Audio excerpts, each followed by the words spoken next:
नमस्कार दोस्तों, स्वागत है आप सभी का एक बार फिर से। दोस्तों आज हम लोग डिस्कस करने वाले हैं 3 अक्टूबर का जो इंग्लिश का पेपर है 2018 में जो लिया गया था उसकी प्रथम पाली, उसके बारे में आज हम इंग्लिश के पेपर के बारे में पूरा डिटेल में डिस्कस करने वाले हैं। चलिए क्वेश्चन आप लोगों के सामने है। क्वेश्चन नंबर 1 हमारा है, choose the correct form of tense for the given sentence. तो दोस्तों ये जो क्वेश्चन है हमारा टेंस का क्वेश्चन है, ठीक है। हमें सही टेंस चूज करना है। देख लेते हैं, ये हमारे पास सेंटेंस हो गया।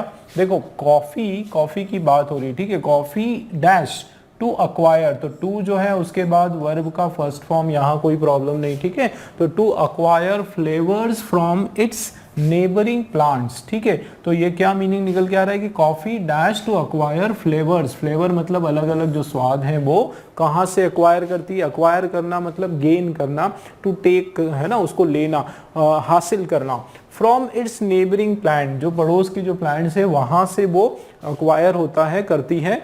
विच, ठीक है, विच dash every batch unique, which dash every batch unique.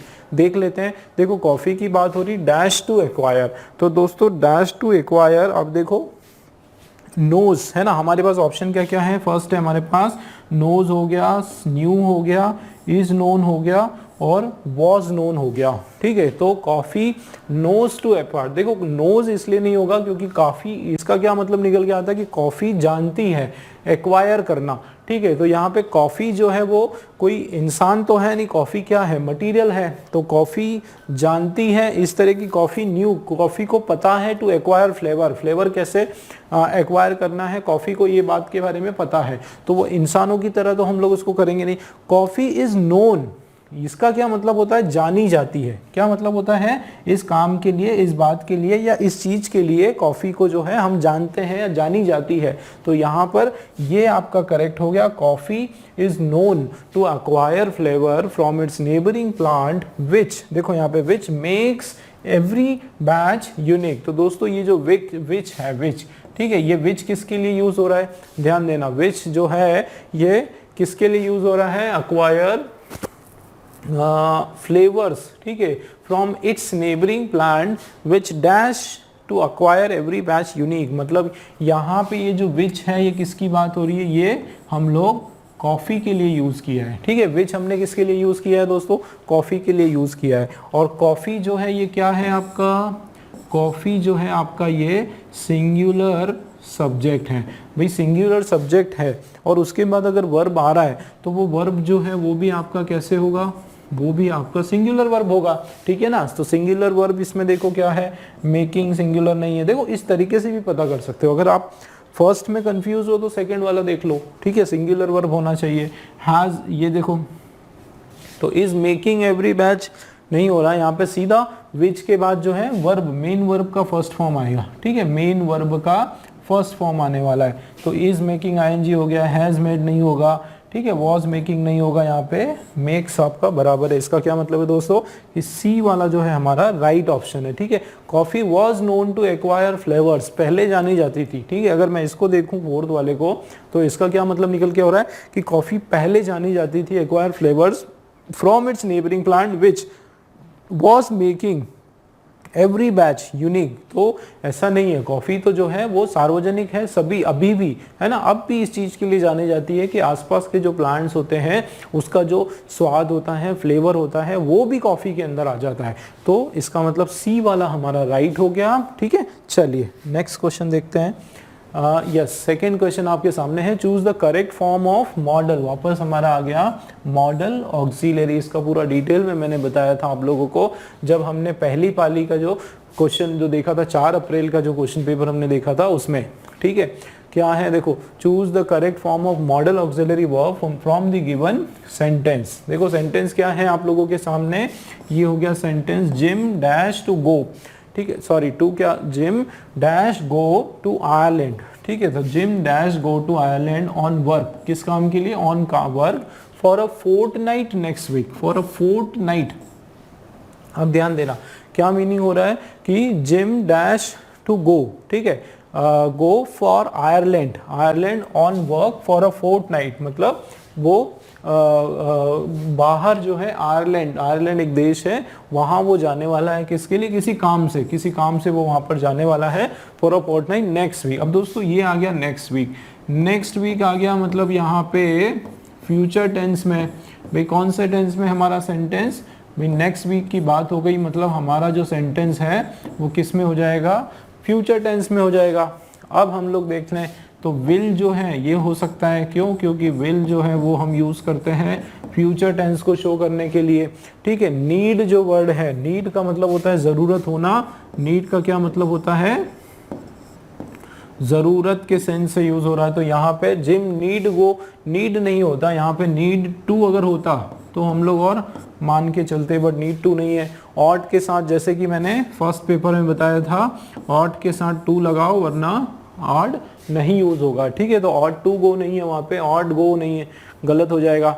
Use to जो वर्ड है, यूज टू वर्ड जाया जाता था, किया करता था, ठीक है, ये इस तरह के सेंस में आता है। कोई हैबिचुअल बात जो पहले के समय में किया करता था अब नहीं करता है, ठीक है, अब नहीं करता है, पहले वो ये चीज़ें करता था, ठीक है, किया करता था, जाया करता था, हंसा करता था। जैसे I use to run very fast when I was very young, जब मैं छोटा था तो मैं क्या करता था, मैं बहुत तेज दौड़ा करता था।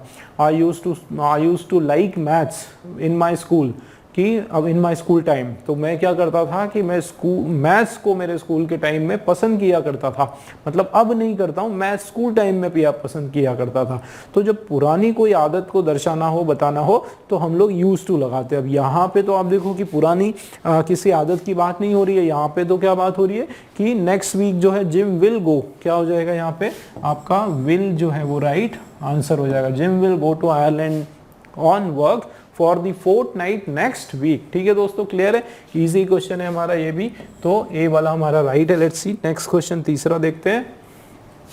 ये देखिए थर्ड क्वेश्चन जो है, choose the most suitable determiner for the given sentence. आपको चूज करना है डिटरमाइनर मैंने बताया था हो गया, ठीक है। डिटरमाइनर कौन कौन से हैं, ए हो गया, एन हो गया या फिर द हो गया, ये सारे आपके डिटरमाइनर हैं, जो कि आपके आर्टिकल्स भी हैं, जो कि आपके क्या है दोस्तों, आर्टिकल्स हैं, लेकिन साथ ही साथ ये जो है आपके डिटरमाइनर्स की कैटेगरी में आते हैं, ठीक है। सारे आर्टिकल्स आपके डिटरमाइनर कहलाएंगे, सारे जो एडजेक्टिव्स हैं, ठीक है ना, सारे जो एडजेक्टिव्स हैं वो भी सब आपके डिटरमाइनर कहलाते हैं। जो एडवर्ब है, ठीक है, एडवर्ब है वो भी आपके डिटरमाइनर है, ठीक है। ये कौन कौन से, जैसे फ्यू हो गया, ठीक है, या मैनी हो गया, या आपका मच जो है वो हो गया, ठीक है, फ्यू मैनी है ना, ये तो हो गया,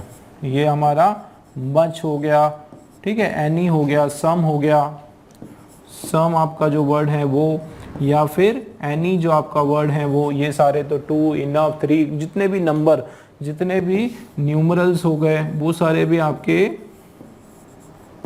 डिटरमाइनर्स होते हैं, ठीक है। तो आप देखो यहाँ पे चार ऑप्शन है हमारे पास, पहले क्वेश्चन पढ़ लेते हैं। क्वेश्चन हमारा क्या है, देयर आर, ठीक है, there are dash basic type of robots, ठीक है, dash basic types of robots, देखो यहाँ पे दिया हुआ है, यहाँ पे ये डबल डॉट दिया है, इसका मतलब है कि टाइप्स की बात हो रही है कि कितने टाइप्स ऑफ बेसिक रोबोट है। फिर आप ध्यान से देखो, दोज, ठीक है, दैट आर फिक्स, तो एक तो क्या कि वो लोग, वो वाले रोबोट जो कि फिक्स है ना, वो रोबोट है जो कि फिक्स है। और दूसरा देखो एंड, और आ गया and those that are mobile का मतलब जो चल सकते हैं, चलित हैं। तो दो तरह के बात हो रही है, कितने टाइप्स की बात हो रही है, एक तो इसकी बात हो रही है जो कि फिक्स है, और दूसरा इसकी बात हो रही है जो एक जगह से दूसरी जगह, मोबाइल का मतलब जो इधर से उधर मूव कर सकते हैं, चल सकते हैं। तो यहाँ दो की बात हो रही है। तो देखो there are two basic types of robot, two हमारा राइट आंसर हो जाएगा। इनफ का मतलब तो दोस्तों क्या होता है, काफी। इनफ का मतलब क्या होता है कि काफी सारा, है ना, सफिशिएंट, काफी, इस तरीके से आता है। मेनी, बहुत सारे, देखो मेनी के साथ बेसिक नहीं, मेनी के साथ हमेशा प्लूरल नाउन आता है। भाई मेनी के आगे जो है प्लूरल नाउन आएगा, तो ये बेसिक्स हो जाना था, है ना, बेसिक्स नहीं है, बेसिक है ये। तो अगर मैं इसकी बात करूं तो ये आपका सिंगुलर नाउन है केवल, ठीक है ना। फिर फ्यू भी जो है, फ्यू के बाद भी जो है दोस्तों आपका क्या होना चाहिए, प्लूरल नाउन होना चाहिए, ठीक है ना। तो यहाँ तो सिंगुलर नाउन हो रहा है, तो और सेंस में मीनिंग में भी देखोगे तो क्या हो गया, कोई नंबर हमारा हो सकता है, नंबर 2 3 4 हो सकता है, उसमें कोई प्रॉब्लम नहीं, ठीक है। चलिए ये क्लियर है आपका, ए वाला हमारा राइट आंसर है। नेक्स्ट क्वेश्चन आप देखो, choose the option that correctly sequences the following sentence, ठीक है। ऑप्शन चूज करना है जो सीक्वेंस करना है फॉलोइंग, मतलब पेयरिंग करना है आपको मतलब आपका एक्सक्यूज मी, देखो ये आपका क्वेश्चन कौन सा है, सेंटेंस रीअरेंजमेंट, सेंटेंस रीअरेंजमेंट का ये आपका क्वेश्चन है, ठीक है। इसमें आपको सेंटेंस को सही ऑर्डर में अरेंज करना है। तो जैसे कि मैंने पहले बताया था, आपको सबसे पहले देखना है क्या, सब्जेक्ट देखना है, कर्ता देखना है, जिसके बारे में हम लोग बात कर रहे हैं ये चारों लाइन में। शुरुआत का जो शब्द होना चाहिए है ना, वो उसको क्या बोला जाता है, उसको कहा जाता है स्टार्टर, जो सेंटेंस को स्टार्ट करता है। और जनरली आपका जो सब्जेक्ट होता है ना दोस्तों, वो आपका या तो कोई नाउन होगा, ठीक है ना, नाउन से शुरुआत होगी, या फिर प्रोनाउन से कम होगी, है ना, प्रोनाउन से होगी, या मान लो जेरेंड से होगी। किससे होगी, जेरेंड से शुरुआत होगी। जेरेंड का मतलब होता है V1 ING वाले जो वर्ड्स हैं, जो हम लोग सब्जेक्ट या ऑब्जेक्ट की तरह यूज करते हैं, उनको जेरेंड करते हैं, बहुत कहते हैं, ठीक है। सब्जेक्ट या ऑब्जेक्ट के स्थान पर ये ING वाले शब्दों को इस्तेमाल करते हैं, उसको हम लोग जेरेंड कहते हैं। अब देख लेते हैं, देखो एज अ रिजल्ट, अब क्या बात हो रही है, एज अ रिजल्ट मतलब उस परिणाम के कारण, परिणाम के कारण, पर कौन से परिणाम के कारण, भाई अधूरा लग रहा है ना। तो as a result the shop are close today, कि इस कारण से या इस परिणाम के कारण या इसके कारण जो है आज दुकानें बंद रहेगी। अब मुझे बताओ, कोई तो रिजल्ट होगा ना भाई, कोई तो रीजन होगा ना, कारण होगा ना जब दुकानें बंद रहेगी, तो वो कारण दिया नहीं है, मतलब हम लोग 1 से शुरू कर सकते हैं कि नहीं, आप ये बताओ सेंटेंस। भाई नहीं कर सकते, क्योंकि ऐसा लग रहा है कि उससे पहले एक रिजल्ट की बात होना चाहिए। तो इसका क्या मतलब है कि 1 से, नंबर 1 से शुरुआत नहीं होगी, ठीक है। 1 से शुरू नहीं होगा, मतलब कौन कौन से ऑप्शन कट कर देंगे, देखो बताओ, ये 4 है, 2 है, 3, ये वाला बी वाला कट हो गया, बी वाला देखना ही नहीं हमको, ठीक, क्योंकि 1 से शुरू नहीं होगी। बिल्कुल कंफर्म हो जाओ इस चीज के लिए। फिर आप देखो नेक्स्ट सेकंड वाला हमारा, कर्फ्यू हैड बीन, ठीक है, curfew had been imposed in the city. City में क्या हुआ कि कर्फ्यू लगाया गया, had been imposed in the city. तो ये हो सकता है, मान लो कि कर्फ्यू जो है, कर्फ्यू आपका क्या है, मान लो हमने इसको सब्जेक्ट बना लिया, और had been imposed in the city, कर दिया गया है ना, कर दिया गया था। देखो ध्यान से, द कर्फ्यू जो है वो सिटी में इम्पोज कर दिया गया था, पहले से ही कर्फ्यू लगा हुआ था, ठीक है। No violent incident took place, कोई भी, इसको अपन चलो छोड़ देते हैं, मान लो इसका अभी हो सकता है मान लो स्टार्टर, ठीक है। अब तीसरा वाला देखते हैं। अब तीसरा देखो, no violent incident took place, कोई भी हिंसक घटना नहीं हुई, ठीक है। अब no violent incident took place, कोई भी हिंसक घटना नहीं हुई, तो क्या इससे शुरू करेंगे, नो वायलेंट इंसिडेंट। भाई क्यों नहीं हुई, उसका कोई रीजन ऐसा लग रहा है ना कि no violent incident took place, मतलब ऐसा लग रहा है कि इससे पहले कुछ ऐसा हुआ होगा, पुलिस की कुछ नाकाबंदी हुई होगी, पुलिस का कुछ सख्ती ज्यादा होगी, तभी तो हिंसा नहीं हुई, कोई तो रीजन होगा ना। तो इसका मतलब इससे स्टार्टिंग नहीं करेंगे, ठीक है ना, तीसरे से स्टार्टिंग नहीं करेंगे। तो तीसरे से कोई हो रहा है क्या, ये नहीं आएगा, बिल्कुल कट कर दो। अब हमारे पास बचा है 4 और 2, ठीक है। 2 का देख लेते, 4 का देख लेते हैं। The police was ready to tackle any problem, police जो है, देखो पुलिस जो है वो रेडी थी, वो तैयार थी बात हो रही, ठीक है। पुलिस जो है वो रेडी थी क्या, टू टैकल, टैकल मतलब बिल्कुल संभालने के लिए, कोई भी परेशानी है उसको संभालने के लिए।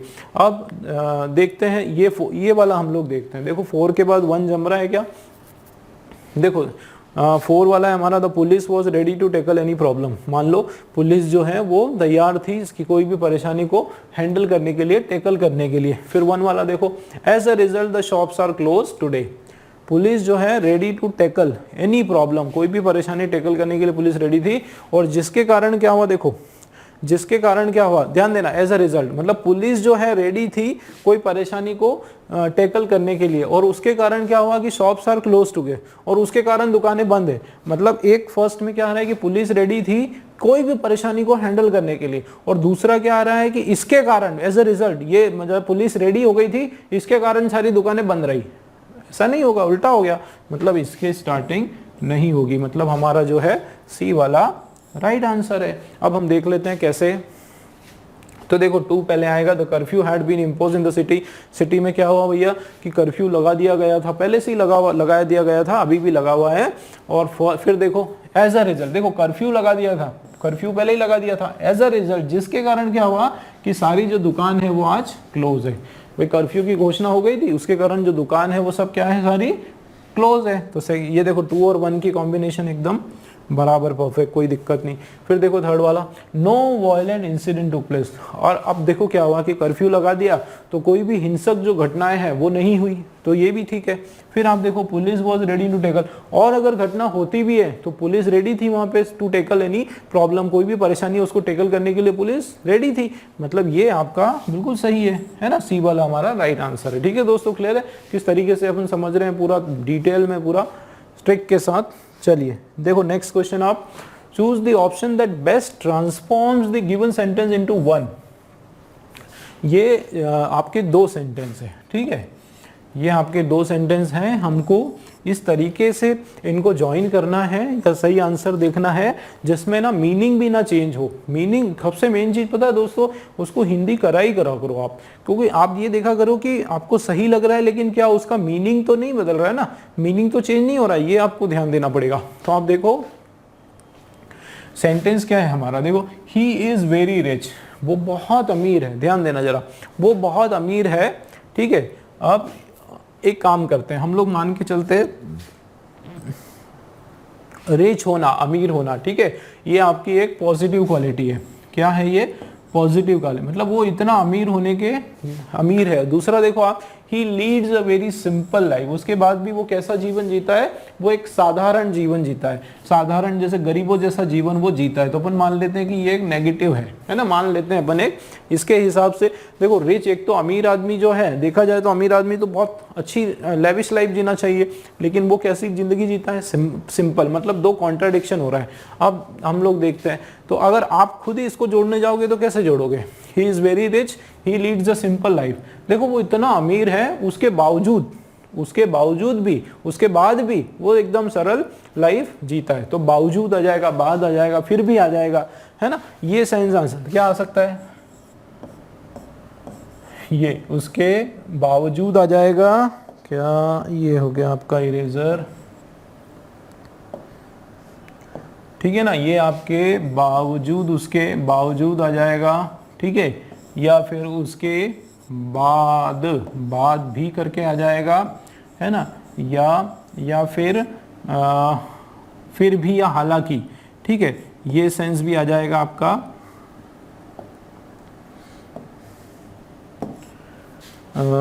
ये आपका सेंस आ जाएगा, देखो फिर भी, है ना, फिर भी या फिर हालांकि, है ना, हालांकि सेंस में आ जाएगा, हालांकि, यद्यपि, इस तरह की कोई बात होगी कि भाई इतना अमीर हुआ था वो, उसके बाद भी जो है, उसके बावजूद भी, या हालांकि वो बहुत ही साधारण जीवन जीता है। अब देख लेते हैं, तो फर्स्ट हमारा क्या है, देखो ही इज वेरी रिच, बहुत अमीर है, so that he leads a very simple life. देखो सो दैट का मतलब होता है इस कारण से, ठीक है। तो देखो ध्यान देना, ही इज वेरी रिच, वो बहुत अमीर है, और सो दैट मतलब ताकि, है ना, सो दैट का मतलब यहाँ पे ताकि, वो इतना अमीर है ताकि वो बहुत ही सरल जीवन जीता है, बहुत सरल लाइफ रहता है। तो ये तो कोई सेंस ही नहीं हो रहा है, तो ये आपका रॉन्ग, ठीक है, सो दैट नहीं आएगा।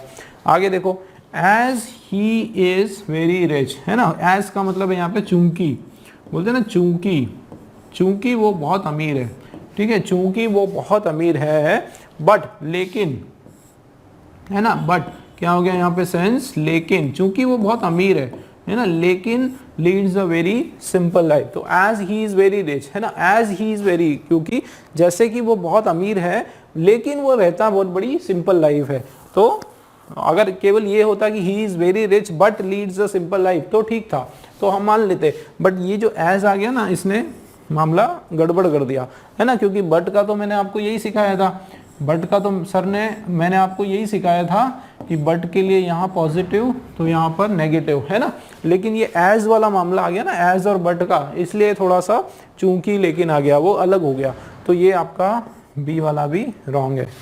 फिर आप देखो दो, ही is very rich he leads a simple life, ये आपका सही हो जाएगा, क्योंकि दो का मतलब होता है दोस्तों आपका, दो का मीनिंग क्या होता है आपका, हालांकि, ठीक है, हालांकि होता है, या आप बोलो उसको यद्यपि, ठीक है, यद्यपि होता है, या फिर जबकि होता है, ठीक है, इस सेंस में हालांकि, यद्यपि या फिर जबकि, इस सेंस में ये मीनिंग आता है कि हालांकि वो बहुत अमीर है, ठीक है, हालांकि वो बहुत रिच है, वो बहुत ही कॉमा से काम चल जाएगा, है ना, फिर भी लिखने के लिए कॉमा से काम चल जाएगा, वो बहुत ही साधारण जीवन जीता है, तो ये आपका करेक्ट है। ये देखो इन स्पाइट ऑफ जो वर्ड है बीइंग रिच, है ना, तो ये इसका मतलब है कि अमीर होते हुए भी बीइंग रिच, यट, है ना, यट सब भी बावजूद, ठीक है, ही लीड्स अ सिंपल लाइफ, फिर भी वो simple, in spite of being rich he leads a simple. अब ये बीइंग आईएनजी आ गया, है ना, आईएनजी आ गया, तो इसका मतलब रिच है और सरल, है ना, इन स्पाइट ऑफ आ गया ना, in spite of being rich. Actually यहाँ पे दिक्कत पता है क्या है, यहाँ पे इनमें से कोई एक वर्ड आएगा, इन स्पाइट ऑफ रिच, है ना, इन स्पाइट ऑफ रिच, ये बीइंग रिच, दोनों का कॉम्बिनेशन थोड़ा सा गड़बड़ है, तो ये आपका नहीं होने वाला है, ठीक है, सी वाला हमारा सही आंसर है, दो he is rich very rich he leads a simple life. चलिए नेक्स्ट क्वेश्चन देखो आप, नेक्स्ट क्वेश्चन में देखो, choose the appropriate conjunctions for the given sentence. Conjunctions अपने को ढूंढना है, ज्वाइनिंग वर्ड ढूंढना है, कनेक्टर्स जो दो सेंटेंस को जोड़ देते हैं। कौन कौन से कंजंक्शन है आपके पास, ऑल्सो हो गया, बट हो गया, एंड हो गया और सो हो गया। अब आप क्वेश्चन देखो,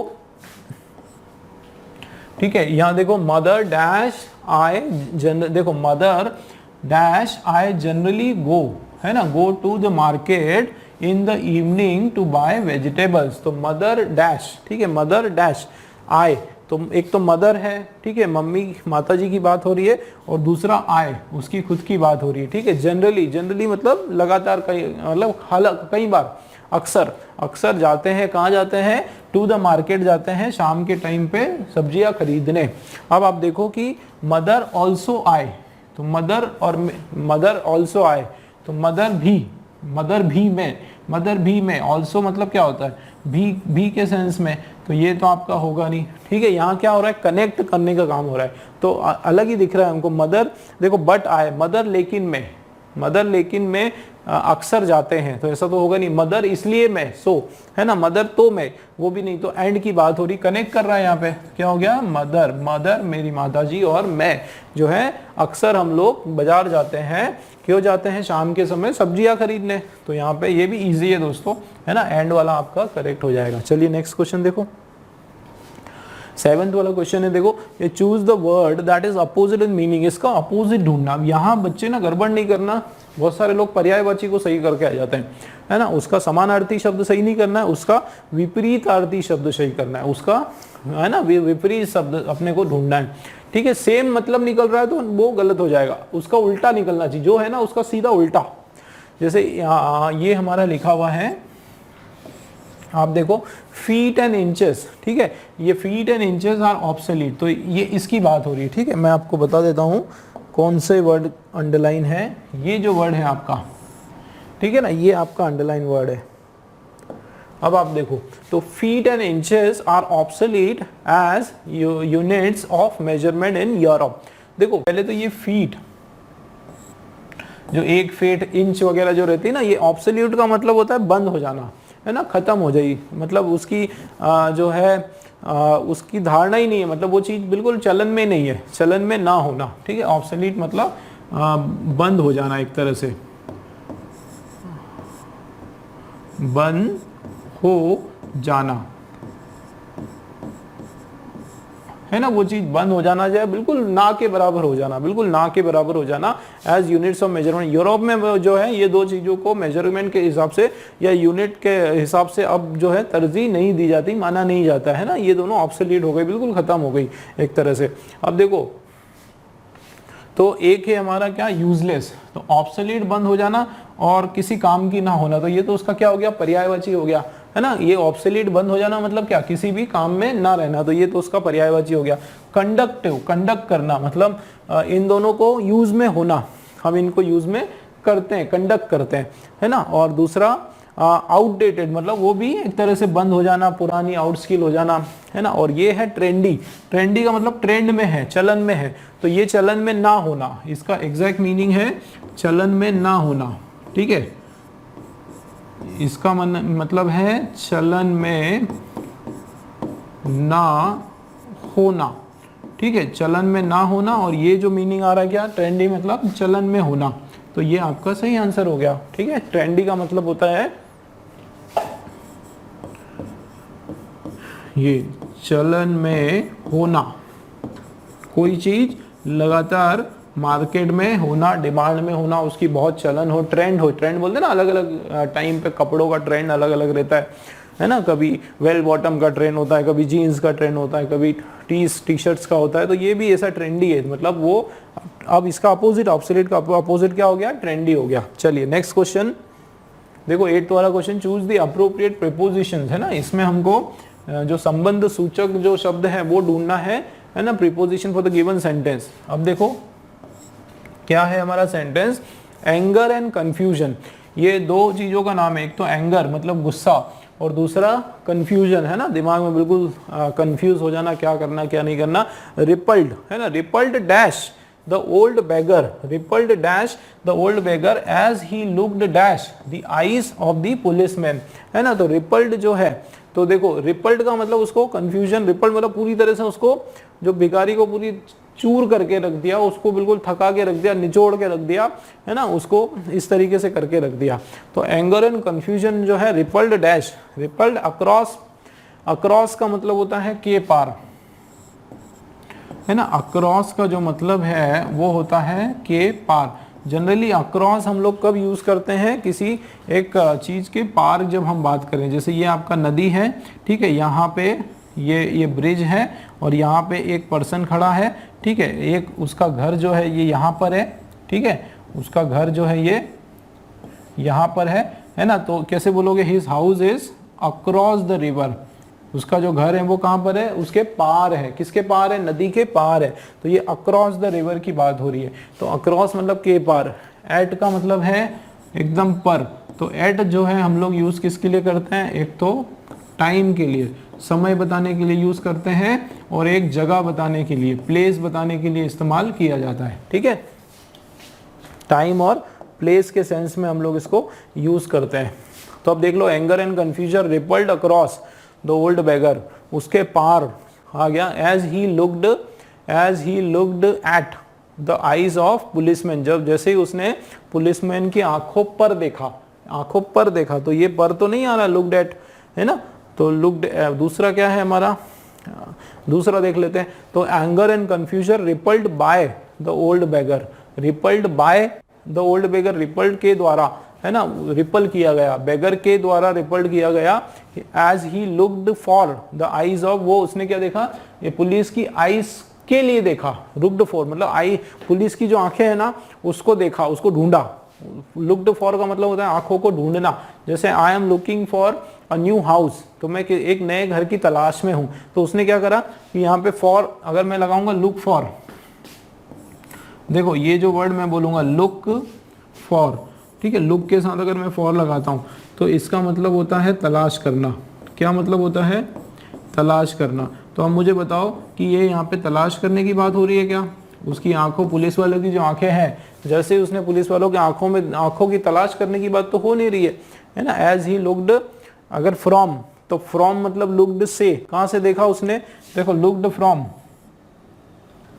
अगर मैं यहाँ पे लिखता लुक्ड फ्रॉम, है ना, तो वहां से देखा, इस तरीके से, है ना, वहां से देखा, वो वाला सेंस आ रहा है आपका, वहां से कहीं से देखने की बात हो रही है ना। और अगर मैं बोलता इनटू, तो लुक्ड इनटू द आईज, तो इनटू का मतलब होता है में या अंदर देखना, किसके, उसकी आंखों के अंदर देखना, पुलिस की आंखों के अंदर देखना, तो ये यहाँ पे इनटू आएगा, ठीक है। तो लुक्ड इनटू, लुक इनटू, ये इनटू आपका सही कॉम्बिनेशन है, मतलब इनटू अगर आएगा तो ये इधर थ्रू आएगा, ठीक है। देखो थ्रू कैसे, तो anger and confusion rippled through the old beggar, ठीक है, कि as he looked into the eyes of police, मतलब जैसे ही वो भिखारी ने क्या करा, पुलिस की आंखों के अंदर देखा, एकदम अंदर, लुक्ड उसके अंदर झांक के देखा ना गहराई से पुलिस वालों को, तो उसके अंदर से गुस्सा और कंफ्यूजन जो है वो rippled through the old beggar, उसके थ्रू निकलने लगा, क्या निकलने लगा, उसके थ्रू, उससे होकर निकलने लगा क्या, गुस्सा और कंफ्यूजन। तो ये आपका डी वाला सही है बिल्कुल, ठीक है। लुक रिपल्ड थ्रू हो जाएगा फर्स्ट का, और फिर ये आपका लुक्ड इनटू हो जाएगा, ठीक है। D1 is the right one. Let's see next 9th question देखो, spot the error in the given sentence and choose the option that rectified it, ठीक है। एरर स्पॉट का क्वेश्चन है, इसमें आपका कुछ ना कुछ एरर है, ठीक है, कुछ ना कुछ इसके अंदर मिस्टेक है, आपको सही वाला एक कोई आंसर उसमें से राइट है, वो आपको ढूंढ के बताना है। चलिए बताइए क्या होना चाहिए। आप देखो, what did Harry had in common with Nathaniel, ठीक है, नथानियल। तो क्वेश्चन क्या है, व्हाट डिड, ठीक है, what did Harry had in common with Nathaniel, कि हैरी जो है उसके पास इन कॉमन विथ नथानियल, तो व्हाट डिड हैरी हैड। दोस्तों एक चीज मैं बताऊं, व्हाट डिड हैरी, देखो ये जो है ये डिड और हैड का जो कॉम्बिनेशन है, ये ऐसा नहीं होता है। क्या होता है मैं आपको बताऊं, अगर यहाँ पे सपोज आपका डू, ठीक है ना, डू आया, या फिर आपका इधर डज आया, ठीक है, हेल्पिंग वर्ब अगर आपका, ये इधर आपका WH वर्ड है, ठीक है, ये आपका क्या हो गया, WH वर्ड है, इधर ये आपका हेल्पिंग वर्ब डू और डज आया कुछ, ठीक है, और यहाँ आपका क्या होमवर्क कर दिया है, हाँ एक मिनट, अरे 10th क्वेश्चन हो गया, एक मिनट, हाँ क्या थे अपन यहाँ पे, यस, तो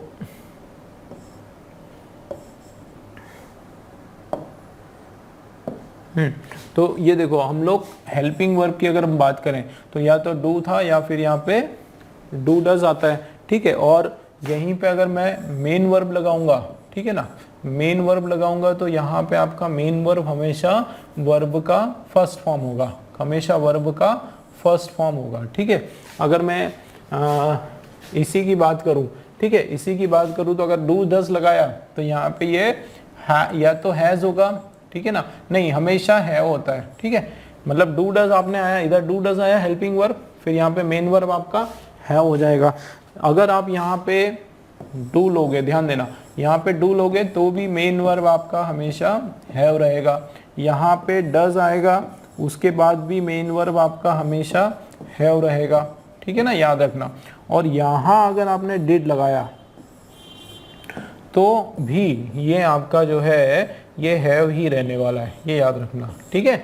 ये डू डज, ये आपका मेन वर्ब हमेशा हैज और हैव में से हैव ही रहता है, ठीक है। मेन वर्ब कभी भी हैज नहीं होता है जब आप डू डज डिड का कुछ भी प्रयोग करते हो तो आप देखो, आप तो यहाँ क्या होना चाहिए, ये डिड, चलो ये ठीक है, ये हो जाएगा आपका हैव, बस इतना सा एरर है, बाकी कोई प्रॉब्लम नहीं, ठीक है। देखो हैव का है, तो व्हाट डिड हैरी, ये डज आ गया, रॉन्ग हो गया, ठीक है, डू आ गया, रॉन्ग हो गया, ये हो गया, तो व्हाट डिड हैरी हैज आ गया, ये रॉन्ग हो गया, ठीक है ना, ये चेंजेस नहीं होंगे, तो ये आपका सही आंसर है, व्हाट डिड हैरी हैव, ठीक है, इन कॉमन विथ नथानियल, बाकी कोई प्रॉब्लम नहीं, मतलब हमारा डी वाला जो है दोस्तों सही आंसर है, ठीक है, क्लियर है।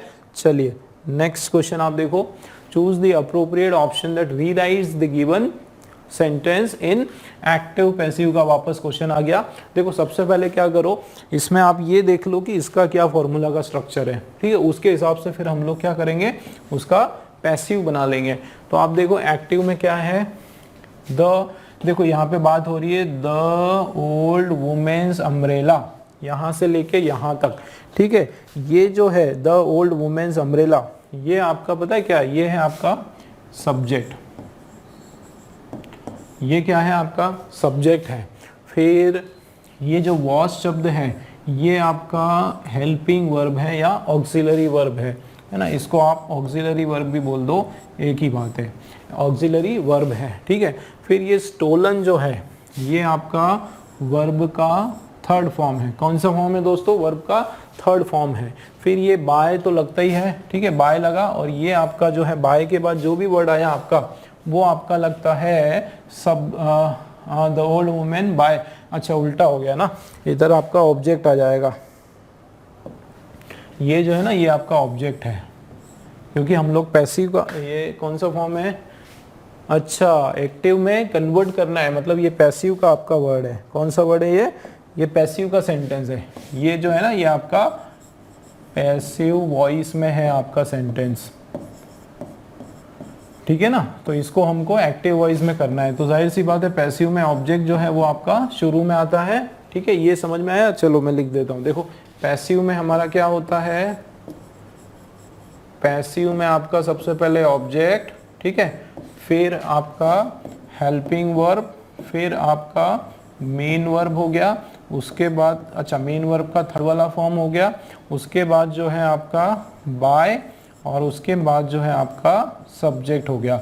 अब इसी का जब आप एक्टिव करने जाओगे, ठीक है ना, इसका जब आप एक्टिव करने जाओगे तो सब्जेक्ट पहले, ठीक है, उसके बाद आपका सीधा मेन वर्ब लगाओ, ठीक है, कौन सा वर्ब लगाओ, मेन वर्ब लगाओ, ठीक है, और उसके बाद जो है आपका ऑब्जेक्ट लगाओ।